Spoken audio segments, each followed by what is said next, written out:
ময়মনসিংহ মুক্তাগাছা ৯ নং কাশিমপুর ইউনিয়ন শায়েখ আব্দুল মুমিন নুরানী হাফিজিয়া মাদ্রাসায় বার্ষিক ইসলামী সম্মেলন অনুষ্ঠিত হয়েছে। গেল রবিবার রাতে রাজাবাড়ী প্রাথমিক বিদ্যালয়ে অনুষ্ঠিত মাহফিলে মুফতি মাহবুবুল্লাহ কাসিমির সভাপতিত্বে আলোচনা রাখেন নাজমুল হাসান কাসিমি, সোহাইল আহমদ কাসিমি, মাওলানা নাইম, জাকির হোসেন মুকাররমি, ইসমাইল মানসুর।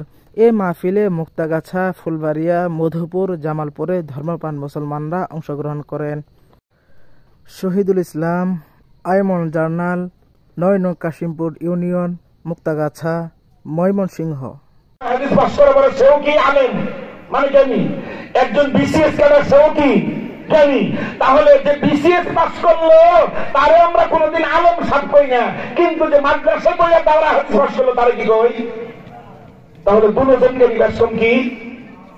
ব্যস্তম এই জায়গাটাই হলো ব্যস্তম। কি ব্যস্তম? ব্যস্তমটা হলো ওই যারা বিসিএস ক্যাডার হইছে, যারা বিসি হইছে, যারা প্রিন্সিপাল হইছে, যারা হেডমাস্টার হইছে, তারা মানুষরচিত জ্ঞানের অধিকারী হইছে, আল্লাহর জ্ঞানের অধিকারী হয় নাই। সুতরাং আল্লাহ যে আইন দিয়েছেন ওই জ্ঞানের অধিকারী তারা যারা, তাদেরকে আলেম বলা হয়।